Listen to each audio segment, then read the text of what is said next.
From the Aishin Broadcast Studio, it's the Executive Spotlight.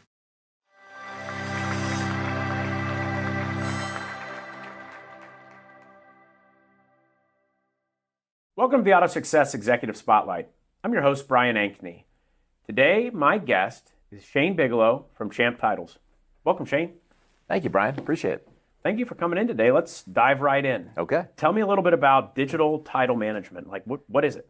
Sure. So when you think about most states in the country, they're still processing titles, registrations, and liens using paper. Mm-hmm. For a state to move into the fully digital world, they really need to transform not only their technology, but the way that they communicate with their core power users. Power users would be dealers and fleets and insurance carriers and lenders. Mm-hmm. It isn't just enough to be able to have a state that accepts things in scanned form. What we really need to do is move them to the digital world where the systems that are at the dealers or the banks can communicate in the way that they need to communicate with state systems so that transactions can occur at the speed of business. Mm-hmm. When you're in paper, they're not moving at the speed of business. They're moving at the speed of the mail or the speed with which something can be reviewed or looked at. It's not the speed that business wants the transaction to move at. So moving to full digital management means changing a state's processes, changing their technology, working through the change management, changing the way that they take in data, the way they use the data, and the way they ultimately help dealers, lenders, fleets, insurance carriers, and consumers complete transactions around title, registration, and lien. Interesting. So, almost all my audience is auto dealers. Sure. Let's talk more directly about what are the advantages for an auto dealer, utilizing this. Yeah. So I think, my co-founder was an auto dealer. We come from that pedigree. The first company I had was funded by auto dealers. So we definitely have that always top of mind for us. Mm-hmm.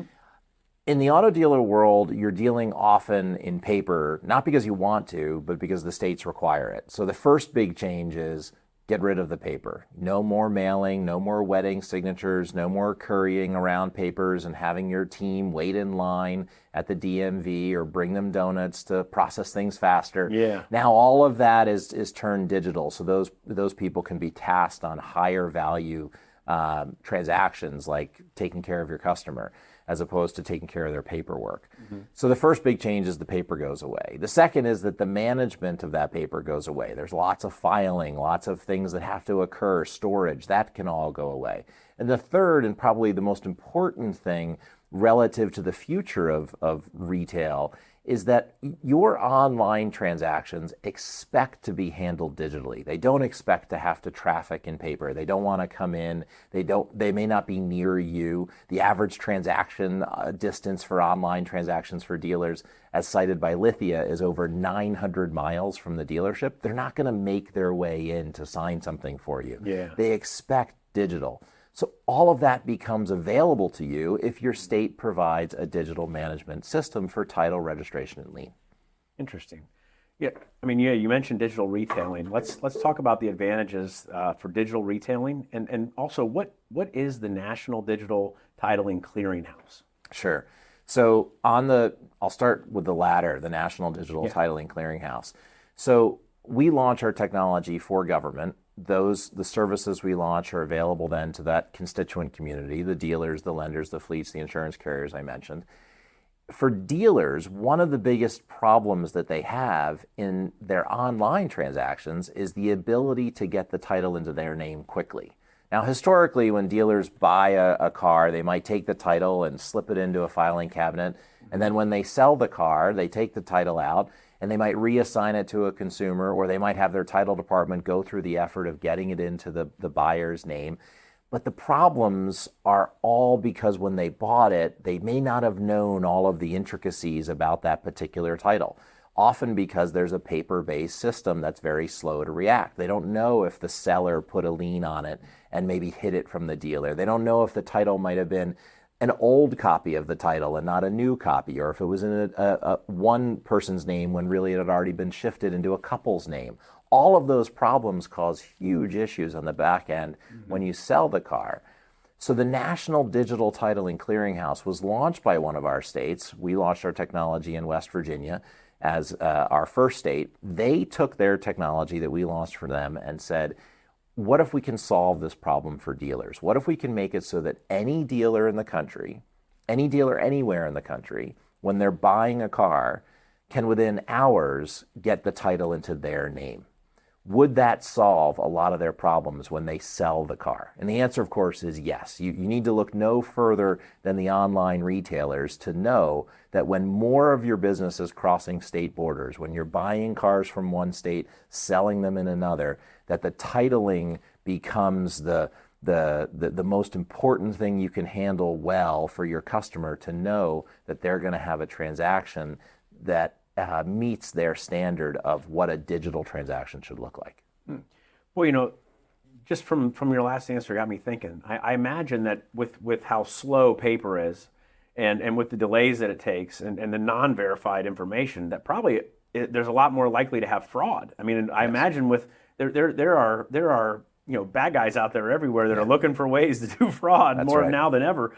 So does this really help to eliminate some of that risk? Yes. So fraud comes down in a huge way, really because it is very difficult to trick an electronic system. It's very easy to trick a paper system. So let me give you an example. Yeah. If a dealer's buying a car and it takes the state, let's say 6 to 7 weeks to get that title into their name, while those 6 or 7 weeks are occurring, all sorts of things could be happening to the old version of the title. People could be putting liens on it. They could be changing the ownership. They could be trying to, move it to a different state, change a brand.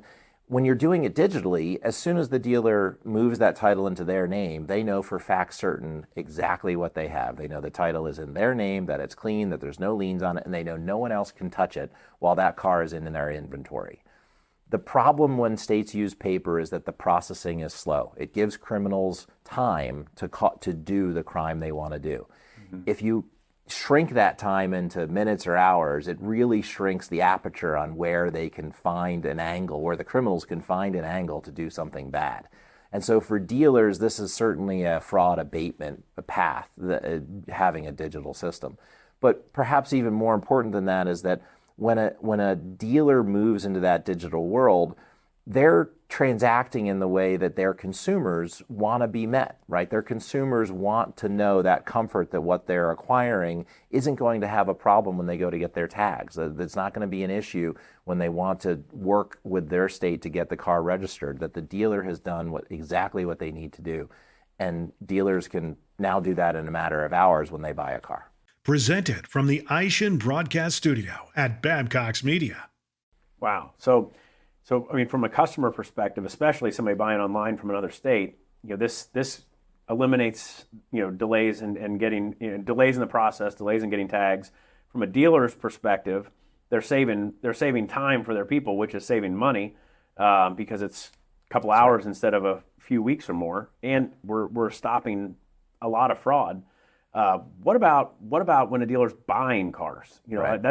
It's funny. I've probably interviewed 3 people in the last 3 weeks about dealership buying centers, and that kind of started with, okay, let's just let everybody know that we're buying cars that are local, but now they're buying them everywhere. That's right. How does this work in that scenario? Like, what's that look like? Well, it's explicitly for that scenario, right? It's really all about where dealers need to acquire the car quickly and know for fact certain that that car is theirs, and that they have a good title that will enable them to sell it immediately online anywhere in the country or offline anywhere in the country. And so when we think about the buying centers, it's very difficult for them right now to get title efficiency because many of them are following 50 disparate functions across all of the different states, 51 if you want to count DC. And though that causes a lot of angst for those buying centers because it's 51 processes their titling folks have to follow.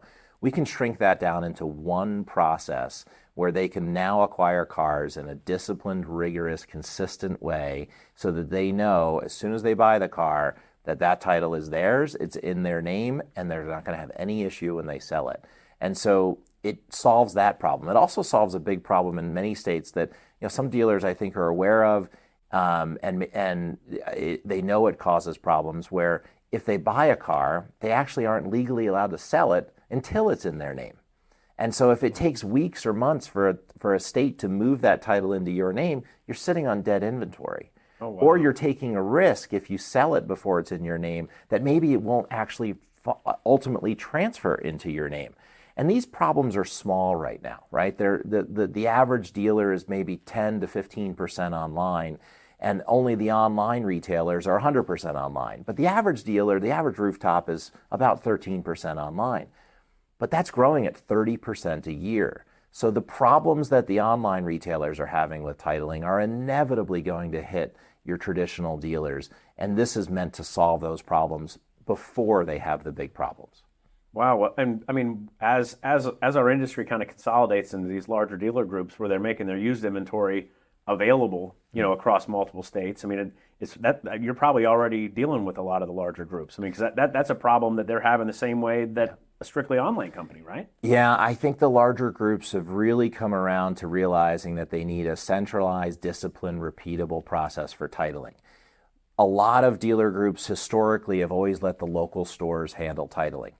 So now you have, as you do mergers and acquisitions and buy more, you've got all these disparate processes that can cause different results. And if you're trying to share inventory and sell the used inventory across your dealer group, that titling complexity used to be something in the background, but now it's king of the court. Everybody is focused on why isn't this working better? If you can have a consistent, disciplined, repeatable process across the totality of the dealerships you own, now you know that every dealer is acquiring cars the same way, and you know that when they go to sell it, there won't be any issue no matter where they sell it. That's what West Virginia was in front of when they built the National Digital Titling Clearinghouse. They changed their laws, they changed their rules, they staffed up, they added our technology. It enables now for them to be the epicenter of titling, a lot like the way Delaware is sort of the epicenter for incorporating a company. Mm-hmm. West Virginia can be the epicenter for titling. Wow. You mentioned that there's 51 different processes with all the states and DC. Car dealerships, well, every business in America, retaining employees is difficult, and training employees is difficult. Heck, finding employees is difficult. Right. But if you have to teach somebody 51 different ways to title a car, that's not only is that not going to be a fun training, but it's going to be difficult to keep people in those positions. So, how long does it take somebody to learn to do it digitally? I mean, is it something that's pretty easy to learn? So, going back to your point, there isn't even a way for them to easily learn 51 different processes. There's not a training seminar out there that you can attend where you can pick it all up in a week or a month or maybe even a year. And the states are constantly making changes. Because there's now one state that offers this solution, you can learn that process. On average, we're training in a matter of an hour or two. Wow. It's really straightforward. This is what documentation you need to have in order to put the title into your name. This is how you do it. This is where you enter it. This is how it comes out of your DMS and makes its way over to the state system. And you've got options for how that can occur. You can run through a vendor. You can run it yourself. You can go through portals that vendors have set up. It's all very user-friendly, and it takes about an hour or two to learn it. So it's not a big lift for these titling departments to have their clerks trained and up to speed quickly. Wow. Well, we've been beaten up on paper a lot. So I think let's just pile on. Did I miss anything? Are there any other disadvantages to using paper? I think I go back to supply chain issues and the oddities that can occur. We can all think of examples during COVID that were extreme, but one that popped up was that the ink that was coming in that's used on most titles was actually stuck for many states on a ship sitting outside of our borders for a long, long time because the ink was coming in from China. And so when you think about the complexity of having to wait for something like that or having to have the special paper with the right embossment used, you say to yourself, is this like the boarding pass? Because, you and I are a little bit older, and we probably remember when boarding passes came in paper and they had a carbon copy to them, and God forbid you'd lose it because it was expensive to replace or they couldn't get it for you. And then all of a sudden the airlines were like, hey, you can print this at home. And as a user, you said, well, okay, I can print it at home. That's better. But why can't I get it on my phone? Why do I even have to print it at home? Why can't I just have this available and you could scan it? And I remember the first time I scanned my boarding pass at an airport on my phone, I was at a smaller airport, and they didn't even know what to do. Well, digital titling is coming, and the good news is the world has accepted that on your phone is the way that things get done, so that everyone's waiting for this to happen. Everyone thinks this should occur because all those problems with paper, whether you print it at home or whether you wait for a ship to have the ink and the special paper, all of those things go away when you can just very easily bring in something that's digital, scan it, or a dealer can pull it up without the consumer having to remember to bring it in or find it in their filing cabinet. They can access the state records, pull it up, and they know for a fact certain this is the title, this is the owner, these are the liens, here's who I pay off, here's how much I owe. It's all very straightforward when it's digital. Awesome. Well, I don't own a dealership, but if I did, I'm sold. Well, thank you. So if for a dealership or one of our viewers that says, "Boy, I'd like to get involved with this," what does that look like? I mean, what's the process like? How do they get started? Yeah, well, thank you for asking. So the state has been really thought forward on the way that they're presenting this to the world. First, there's a website. If you Google West Virginia National Digital Titling Clearinghouse, or NDTC for short, you will find on their website all of the different ways that you can get your information into the state, get a license with the state. If you want to pursue it directly, that's available to dealerships. Generally, the larger dealer groups might pursue it directly. Most dealers are running through a vendor. Vendors they already know, already have inside of the dealership. We're not talking about a new world for them, but vendors that enable their title team to live natively in whatever environment they're living in technically today, so that you're not bringing on a new vendor, you're just using ones that are already there. And there's many, without giving all the names, I think everybody knows the service providers that help dealers connect into the states. Most, if not all of them, are already making this available to their customers. Cool. Yeah.